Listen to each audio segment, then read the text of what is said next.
In our last video, that is part 1, we discussed about meaning of double entry system, principle or characteristics of double entry system, and stages or parts of double entry system. Now we are going to discuss about advantage of double entry system. First is the scientific system. Under this system, all the accounts related entries have been done with some specified rules, so it is the scientific system. Second is the complete record of every transaction. Under this system, there is three types of account: personal, real and nominal. All the three types of accounts related entries had been done here, so it is the complete record of every and each transaction. Next one is the preparation of trial balance. After recording all the transactions in journal and after that in the ledger, we prepare trial balance to check the arithmetic accuracy of the account. Next is the preparation of trading and profit and loss account. With the help of trial balance, we prepare trading account to know the gross profit or gross loss of the company.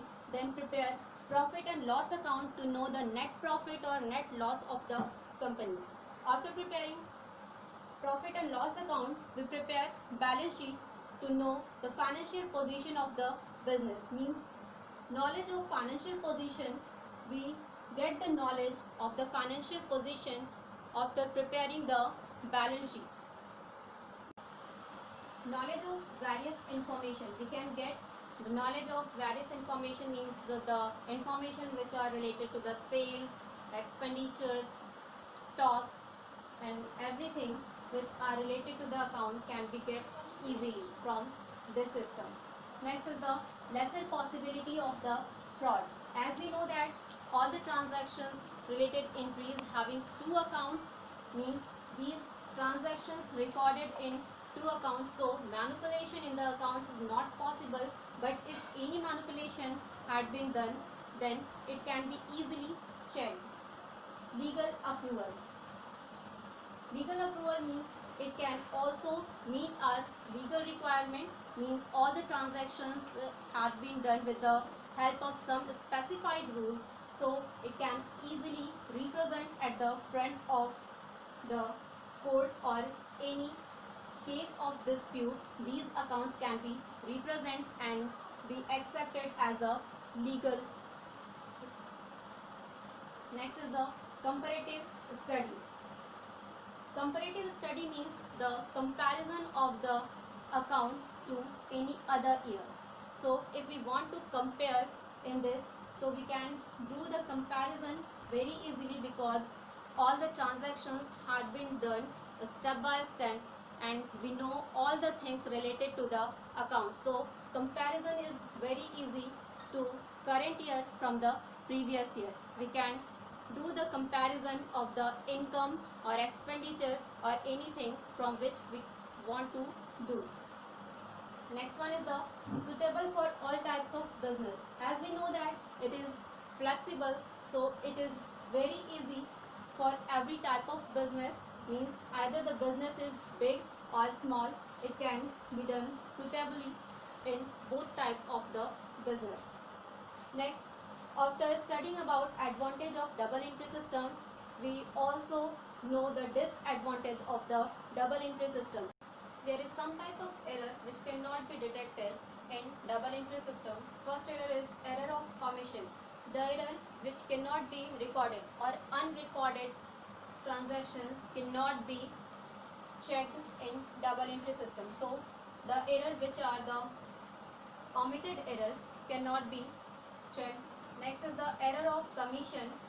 Error of commission means if we done the transaction at the place of 720, right, 7200, then this error is known as the error of commission.